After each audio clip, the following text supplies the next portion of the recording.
Listen, someday I'm gonna fight the Kumite to make my father proud. But until that happens, I'm gonna keep playing versus. I mean, that seems fine.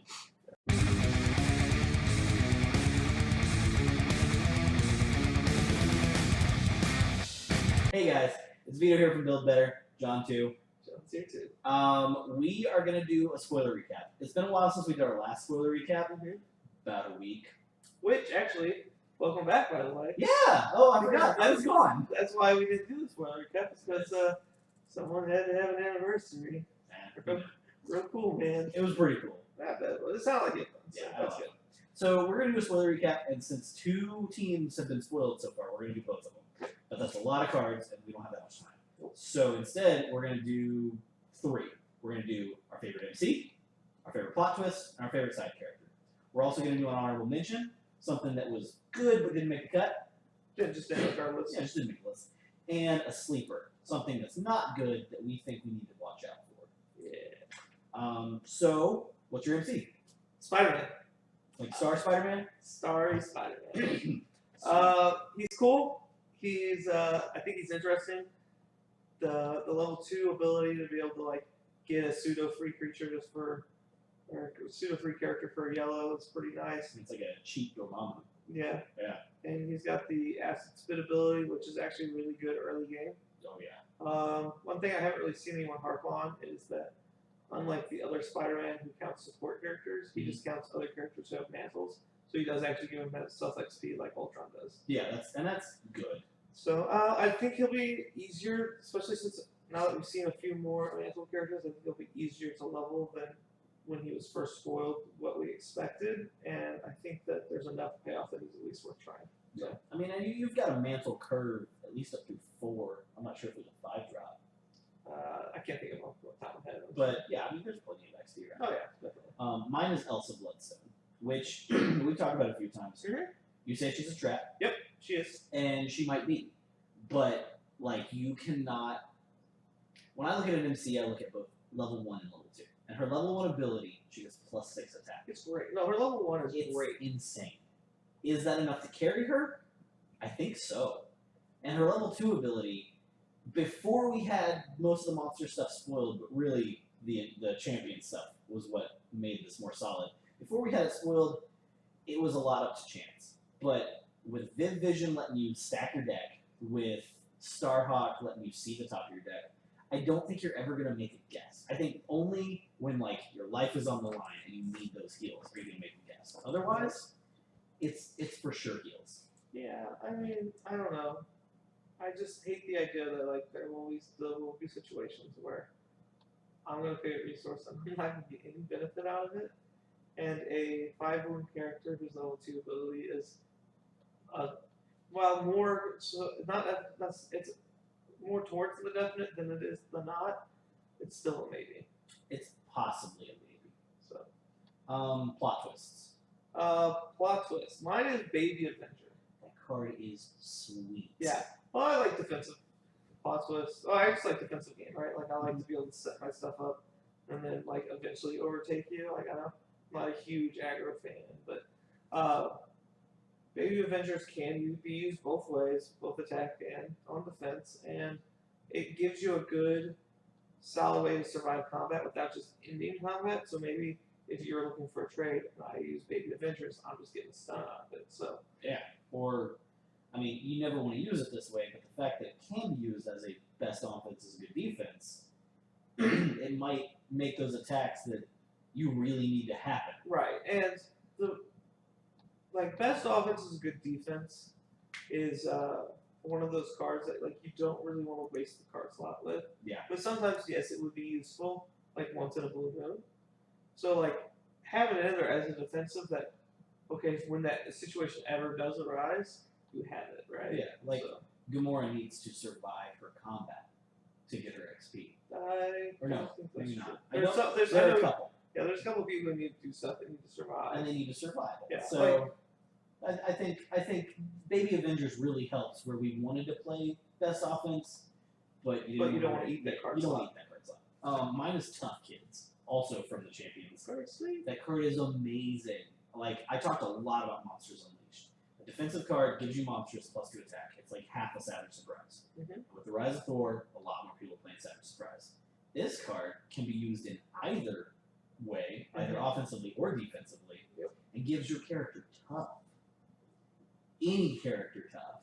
That's pretty cool. That's a really good ability. Like, my mind immediately goes to, like, the characters of Genius. Yeah. Because, like, they kind of always have a target on them because drawing card is good. Drawing card is good. And my mind goes to characters like the Masters of the Universe, the Elder, or the Collector and Game Master. When they stun, they don't take a wound. So you get them tough, and they're Jessica Jones, man. They just keep coming back. Bring it on! Bring it on. Let's move on to side characters. Okay. What's yours? I keep going first, so. I like to go first sometimes. Yeah, it's okay. So my side character is Black Widow. Okay. She is again from the Champions. Like, I was blown away by Champions. I really want to keep talking about the monsters because I thought a lot of them were really cool. Mm-hmm. But like, Black Widow has such a crazy cool ability. And I was talking to a friend of mine earlier about it. He's like, well, how good can that be? So we just did a little test. I grabbed 5 cards and I read him the rules of Black Widow, and he picked a card and I said character, and he got it. And then we did that for all 5 cards. It's much easier to read an opponent's face Right. than it is to just take a stab in the dark. Yeah, because at first I thought you were guessing the card type when I originally read it. Mm-hmm. But I read quick and I don't read. You don't read.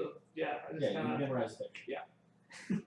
just memorize what the picture does. Yeah. So But instead of it being a 1 in 4 chance, it's a true or false, and you just have to read your opponent, which for some will be hard, and Poker Face is gonna get involved. Right. But I love that that's a part of this game. I like those outside of game mechanics that can really bring you into the game. Like, the name of the ability is Spy Game. I yeah. love that. It's really neat. And, like, there's a certain level of knowledge that you kind of know, like, what kind of cards they run on your deck. So, Yeah, and we saw some words about like Misty Knight giving you ahead of time knowledge. Like, you can play Misty Knight, see their hand. Mhm. If you play level 2 Daredevil, which no one's going to do this, Correct. but you know what their hand is the whole time. And you know what card they pick. So yeah, you pay a yellow to just empty their hand. But that's fine, I guess. I mean, it's good, but like you're level 2 Daredevil. Yeah, And you're like, still level 2 You're not Daredevil, even level 3 Daredevil, so and you still got a level. Like, that's difficult. yeah. Mine is Dinosaur. Yeah. That chick is sweet, dude. Like, she can come into play, give you a counter, which we talked about earlier, was like the big strength of Black Widow was that she made you she made you big enough, or your opponent small enough that you could stun them with Mhm. like your main character. Yeah. And not get stunned back. Well, Dinosaur does the same thing, but instead of your opponent losing that minus counter when you stun them, you just keep your plus counter. You Yeah. just keep stunning them. And Plus make counters- them answer the issue, right? Plus counters are a lot more solid than minus counters. They have more staying power. Right. So And then the 3 attack and flight is actually like surprisingly relevant later in the game, or in the mid range of the game. There's a lot of characters that you can get those easy stuns on. She can stun Punisher. Mhm. Punisher can't combat position out of it. That's Like, nothing to. that's pretty. That's nothing to scoff at. That's pretty sweet. Like It's if I'm playing a 1-drop pumping someone and then just taking out your 5-drop with a 1-drop, Yeah. feeling pretty I'm good gonna- about I'm the gonna do that. situation. So Let's talk a little bit about honorable mentions. okay. Obviously, it was hard to find our things, but we wanted to talk about specific cards. What's a card that jumped out to you but didn't necessarily make the list? Viv Vision was a close second for my support characters. Mhm. Like I read that ability, I was like, man, it's pretty good. And a lot of people were like, yeah, you get to pick what cards you get to draw, which is great. Yes, picking what cards you draw is great. Mhm. But the true power of this card is choosing what cards you are not drawing. Yeah. What cards are going to the bottom of your deck. So if you're midway through the game, you're like, even I turn 4. right, you pick up you have 3 champions. You pick up your 3 cards, and you see like 3 1-drop characters. You go, well, Nope. I'm not gonna need these 1-drops this game. Put them on the bottom, Mhm. send them on down the road, and draw a fresh card, and then look, there's a 5-drop. There's my Punisher. Oh look, there's my Punisher. Right? Yeah. And so, I think she is cool. yeah. And I mean, everyone thinks she's pretty good and likes her. Everyone that I've talked to about her. But I think what's more important is that you get to pick what cards are going away forever. Well, not forever, ever, but Like forever. yeah. And so I think that's great. I think that's the real strength of her power. Oh, for sure. And I mean, her stats are bad. She's not bad. She's standard Starhawk. Yeah. 4 drops, 4 flight range. Yeah, we'll name play 2 4-drops, and 4. Yeah. The best. My honorable mention is an MC actually. Okay. So Kid Nova or Nova got dropped pretty late in the week, Mm-hmm. but when he got dropped, like everyone flipped. Nova's a cool character. Nova's a cool character. I'm glad to see him get an MC. Mhm. And I mean, his ability's okay. His stats are okay. His level of conditions is a little weird. Like your deck being flyers is a little more difficult than normal. But with flight and range becoming more relevant terms as we get more sets, Yeah. that's not a bad thing. And his level 2 ability to take away flight is really good because your whole deck is flying. Yeah. You can't hide. I just wish. Well, I know like it wouldn't fit his character because he's a flyer, right? Yeah. But like an MC, I hope eventually we get an MC. Because I'm pretty sure we don't have one that does the same thing with range. Mm-hmm. Because like, in my personal opinion, Mhm. range is better than flight. In my opinion. In certain scenarios, yes. When I'm picking an aggressive deck, if I just want to build an MC, I'm gonna pick one with range because they never don't have a chance to strike back. Well, I think that's just kind of our thing, right? Like, in every game we've played, you've always been more drawn to the more aggressive decks, Mhm. and I've been more drawn to like the control-y board state decks, right? Mhm. And so like, if I'm just trying to gain board advantage on you constantly, like my range guys are great. Yeah. So And flight is the same thing. I mean, it's the opposite of that. You can't hide. Yeah. And that's what I like. But the reason that he's my honorable mention is not anything about him other than the fact that he's the 5th MC for that team. Yeah. And that is why he got the honorable mention slot. Like he Okay. might have actually got my MC slot, but like Elzebub said, it's super cool. yeah, So yeah, there's 5 MCs in that team. It means there's probably 5 MCs in Monsters team. It means there's probably 5 MCs in the Inhumans. It means there's probably only 1 MC in the Leviathans, which was something that a couple people had talked about, and I'm really excited to Yeah. see how it turns the out. person, and I'm not sure if anyone else said it, but the person I saw that said something about that, like the idea, Mhm. where I first saw the idea was Bert. Yeah. And he was like, it would make sense that like the queen would be their only MC. And if the Queen is their only MC, she better be busted. Like, I'm so excited. I think it's sweet. Maybe her name is Thanos. Let's move on. Sleeper cards. Okay. I'm gonna go first. Okay. Because mine is very controversial. Mine is Ghost Rider in the 6-drop. He is a 5/9 with 2 wounds who has this ability to just stun bad characters. And he has Support good characters. support characters.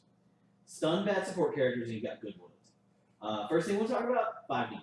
Those stats are insane. Yeah, that's really good. Like those are really, really good. That's one more on the front side than Goo level 2. I'm trying to think if there's any 7 cost characters who have 9 defense. I can't think of any off the top of my head. I mean, Ghost Rider. Oh, I'm He sorry, just kills people. But well, Ghost Rider's an 8/8. Yeah. So So he kills people. no, I'm talking about 7 costs. So 'cause Oh, okay. 7 costs. Adam Warlock, Mhm. I think, is the only one who has 9 defense or higher. The only one I can think of. Yeah, I mean, I'm sure there's more. Perfect Organism can stun him if he amplifies. Mhm.